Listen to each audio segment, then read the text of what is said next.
आखिरी सांस तक मैं योग करती भी रहूंगी और करवाती भी रहूंगी। पर कितना रोजगार मिला है, सिर्फ और सिर्फ रजिस्टर और फाइलों में ही बच्चों का जो एप्लीकेशन है वो एप्लीकेशन पड़े हुए हैं। भारतीय जनता पार्टी की गवर्नमेंट थी, रघुवर जी उस समय मुख्यमंत्री थे, उस समय सुरक्षा मुहैया करवाई गई। क्योंकि अगर हमारे देश के युवा अपने पैरों पे खड़े रहेंगे तो हमारा देश प्रगति के पथ पे चलेगा और हमारा राज्य प्रगति के पथ पे चलेगा।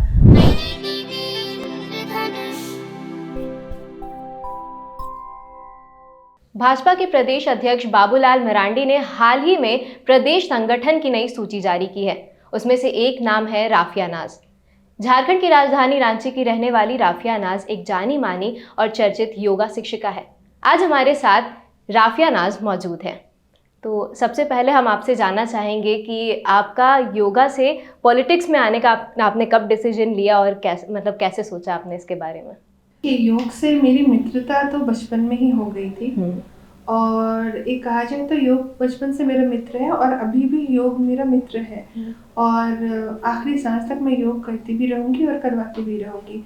अगर मैं पॉलिटिक्स में आई हूँ तो इसका मतलब ये नहीं है कि कहीं ना कहीं योग से अलग नहीं। मेरे साथ जब मेरे और मेरे परिवार के साथ जब विषम परिस्थितियाँ थी तब आपको याद होगा तब भारतीय जनता पार्टी की गवर्नमेंट थी और किस तरीके से पार्टी ने सुरक्षा दे करके उस समय की जो सरकार थी, सरकार ने सुरक्षा दे करके मेरे और मेरे परिवार को सुरक्षित किया था। तो जब मेरे जैसे कई महिलाएं जब संकट में आई या फिर कई परेशानियों का जब सामना करना पड़ा है तो निस्संदेह जब गवर्नमेंट भारतीय जनता पार्टी की रही है तब तक महिलाएं सुरक्षित महसूस की है और तब तक महिलाओं को सुरक्षा मिला है। और रही बात योग की, तो योग एक भारतीय संस्कृति है और मैं एक योग शिक्षिका हूँ और ये पूरे संगठन का एक मेरे ऊपर जो विश्वास है कि मैं यहाँ की जनता की आवाज़ बनूंगी और यहाँ पे जितनी भी हमारी बेटियाँ हैं, हमारी बहनें हैं और जितनी भी महिलाएं हैं तो उन सभी की आवाज़ बन करके मैं उनकी आवाज़ों को बुलंद करूंगी ताकि कभी भी किसी भी जगह किसी भी महिलाओं को, किसी भी बेटियों को दबाया ना जा सके। तो जैसे कि आपने बताया कि आपको कई चुनौतियों का सामना करना पड़ा, तो किन किन चुनौतियों का आपको सामना करना पड़ा इस पूरे, जब आप एक योगा टीचर थी तो आपको किन किन समस्याओं का सामना करना पड़ता था? जब मैं योग शिक्षिका थी नहीं, अभी भी मैं योग शिक्षिका हूँ। तो जब विषम परिस्थितियाँ थी तब बहुत सामना करना पड़ा था, कई विरोध झेलने पड़े थे। कई बार ऐसा होता था कि मतलब आप उन सारी घटनाओं को देख करके सामने से आप हिल जाते हैं अंदर से। ऐसी ऐसी घटनाएं जीवन में घटित हुई है। तो उस समय 2017 की ये बात है जब घटनाएं कई ज़्यादा और प्रॉब्लम्स कई ज़्यादा बढ़ गए थे और परिवार वाले जितने भी सदस्य हैं, सारे परिवार के सदस्यों को बहुत परेशान किया जा रहा था। योग को लेकर के कई बार विरोध, कई बड़े लेवल पे विरोध लोग कर रहे थे। तब मुझे जो सुरक्षा मिली तो उस समय जो गवर्नमेंट थी, भारतीय जनता पार्टी की गवर्नमेंट थी, रघुवर जी उस समय मुख्यमंत्री थे, उस समय सुरक्षा मुहैया करवाई गई। उसके बाद भी आपको याद होगा कि परेशानी लोग बहुत परेशान करते थे, कुछ असामाजिक तत्व जिनके द्वारा घर पे कई बार पथराव किया जाता था। तब हमारे जब माननीय प्रदेश अध्यक्ष आदरणीय श्री बाबूलाल मरांडी जी, उन्होंने प्रेस वार्ता करके मेरी आवाज़ को बुलंद किया। तो मैंने ये बचपन से देखा, बचपन से ये सीखा है कि किस तरीके से एक प्रताड़ित महिला या एक प्रताड़ित अब बेटी कहें तो उनकी आवाज़ को किस तरीके से बुलंद किया जाए। क्योंकि ये सिर्फ राफिया की बात नहीं है, ये सिर्फ एक राफिया नाज की बात नहीं, मेरे जैसी उन हज़ारों महिलाओं की आवाज़ बुलंद करने की ज़रूरत है जो हर वजह से और किसी न किसी वजह से वो प्रताड़ित होती है। तो आप जब पॉलिटिक्स में आए तो आप तब लोगों का आपके प्रति जो रवैया था वो कैसा था और अब क्या लोगों का रवैया जो है वो थोड़ा बदला है आपके प्रति? देखिए, जब मैं पॉलिटिक्स में आई तो मैं कॉलेज टाइम में भी मैं छात्र नेता रह चुकी हूँ और उस समय भी मैं रांची विश्वविद्यालय में जो मारवाड़ी कॉलेज है उसमें छात्र संघ की सचिव भी रह चुकी हूँ। तो छात्र राजनीति से लेकर के योग के साथ साथ पॉलिटिक्स में अगर मैंने कदम रखा है तो लोगों का प्यार और बढ़ गया है। जो कल को कोई विरोध करते थे, आज आकर के उनके ऊपर ये विश्वास है कि हाँ ये बच्ची कुछ करेगी। क्योंकि होता है ना कि कई बार जब हमारे साथ समस्याएं घटती है, जब विषम परिस्थितियां आती है तो हम अगर उस समय हार मान जाते हैं तो कहीं ना कहीं लोगों को ये लगता है कि ये शायद गलत होंगे।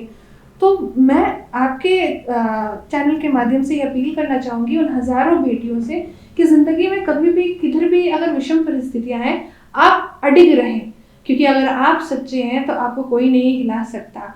और जो लोग आपका विरोध कर रहे हैं, एक दिन वही लोग आपको आके अप्रिशिएट करेंगे कि नहीं तुम सही थी, पर ज़रूरत है हमें खुद को साबित करने की। तो अब बीजेपी एज अ बीजेपी प्रवक्ता आप कैसे उनके बीजेपी के विचारधारा को आगे बढ़ाएंगे?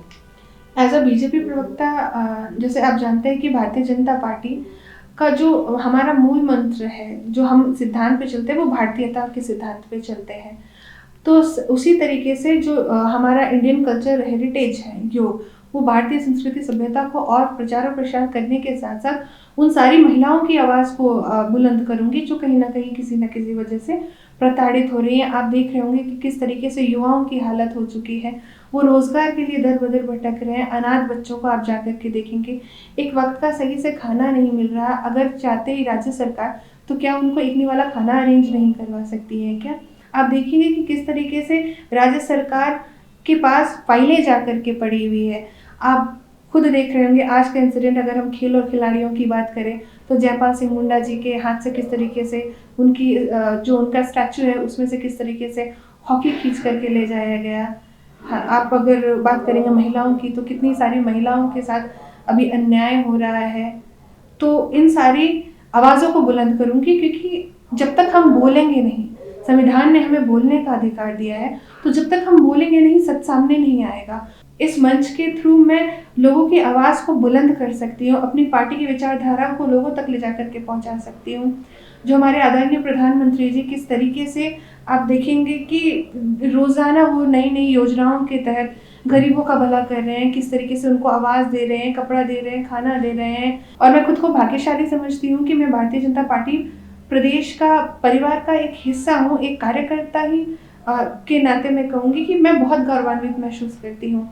और आपके चैनल के माध्यम से यही कहूँगी कि आप जितनी भी मेरी बहनें हैं, अब मौका है आपके साथ अगर अन्याय हो रहा है, आप अपनी आवाज़ों को बुलंद करें, क्योंकि केंद्र में नरेंद्र मोदी जी है, हमारे प्रधानमंत्री जी हैं, ठीक है, वो हमेशा हमारी आवाज़ों को सुनते हैं। तो अगर राज्य में अगर आपको किसी भी तरीके से परेशानी हो तो आप मुझसे भी आके कह सकती है, मैं आपकी आवाज़ को बुलंद करूँगी। आप निसंकोच, अगर किसी बच्चे के साथ कोई दिक्कत हो रहा है, किसी छात्र के साथ कोई दिक्कत हो रहा हो, किसी के साथ भी कोई भी समस्या हो रही हो, तो वो डायरेक्टली आके बोल सकते हैं।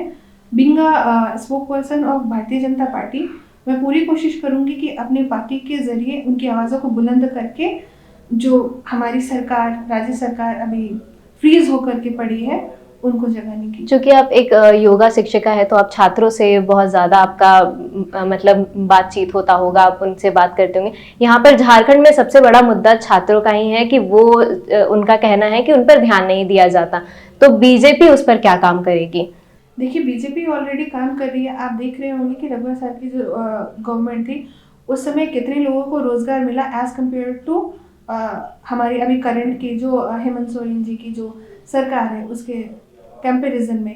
अभी तक सोचिए कि 4 साल हो गए हैं सरकार को पूरे, पर कितना रोजगार मिला है? सिर्फ और सिर्फ रजिस्टर और फाइलों में ही बच्चों का जो एप्लीकेशन है वो एप्लीकेशन पड़े हुए हैं। कि माँ बाप अगर पढ़ते लिखाते हैं बच्चे को तो वो अपनी पूरी पूंजी लगाते हैं, फिर वो बच्चा अगर शिक्षित होकर के दर दर अगर वो भटकता है, रिज्यूम लेकर के, अपने डॉक्यूमेंट्स लेकर के, परीक्षा का वो इंतज़ार करता है। परीक्षा की आप देखते हैं किस तरीके से घोषणा सिर्फ होती है और परीक्षा होती नहीं है, अपॉइंटमेंट मिलता नहीं है, तो क्या उस परिवार के ऊपर बीतता होगा? पता नहीं राज्य सरकार किसके इंतज़ार में है। ना वो वैकेंसीज निकालती है, अब वैकेंसीज निकालती है तो एग्ज़ाम कंडक्ट नहीं होता, एग्ज़ाम कंडक्ट होता तो फाइलें बंद होकर के कहीं पड़े रहती हैं। अभी इलेक्शन आने वाला है तो उसको लेकर आप लोगों की क्या तैयारी है? अभी इलेक्शंस आने वाले हैं। हम लोग तो जो भी भारतीय जनता पार्टी के कार्यकर्ता हैं वो तो पूरे साल के 365 दिन ही देश की सेवा के लिए, राज्य की सेवा के लिए तैयार रहते हैं। हमारा आखिरी सवाल यही है कि आप मतलब आगे का क्या प्लान है एज अ योगा टीचर और एज अ बीजेपी प्रवक्ता? आगे का आपका क्या कुछ प्लान है? आगे का एज अ योगा टीचर यही प्लान है कि योग को हर सुदूर ग्रामीण क्षेत्र तक पहुंचाऊंगी और जैसा कि मैं पहले भी बोली हूँ कि अगर आप एक दिन किसी को खिला देते हैं तो वो अगले दिन फिर से निर्भर हो जाते हैं। तो मैं जो जितने भी अनाथ बच्चे हैं या फिर जो भी बच्चे आश्रित हैं जो नहीं कर पा रहे हैं फुलफिल एजुकेशन का, तो मेरा जो कुछ भी अर्निंग होता है योग के थ्रू मैं उन बच्चों का एग्जामिनेशन फी करके उनको एग्ज़ाम दिलवाती हूँ। तो आगे भी इस तरीके से करूँगी, क्योंकि अगर हमारे देश के युवा अपने पैरों पे खड़े रहेंगे तो हमारा देश प्रगति के पथ पे चलेगा और हमारा राज्य प्रगति के पथ पे चलेगा। ये राज्य इतनी आसानी से नहीं मिला है, ये राज्य मिलने में कितने हमारे शहीद हुए हैं, हमारा ये राज्य मिला है कितनी कुर्बानियों के बाद हमारा ये राज्य मिला है। इन राज्यों में जितने भी छात्र हों या युवा हों या फिर जितने भी लोग हैं, उन सभी की आशाएं हैं, तो उनकी आशाओं पे खरे उतरने की कोशिश करूँगी। तो हमारे साथ थी योग शिक्षिका और भाजपा की प्रवक्ता राफिया नाज, जिनसे हमने बात की और उन्होंने बताया कि आगे का उनका क्या कुछ प्लान है। आप देख रहे थे IDTV इंद्रधनुष, मैं नीरज प्रकाश, कैमरा पर्सन संजय के साथ।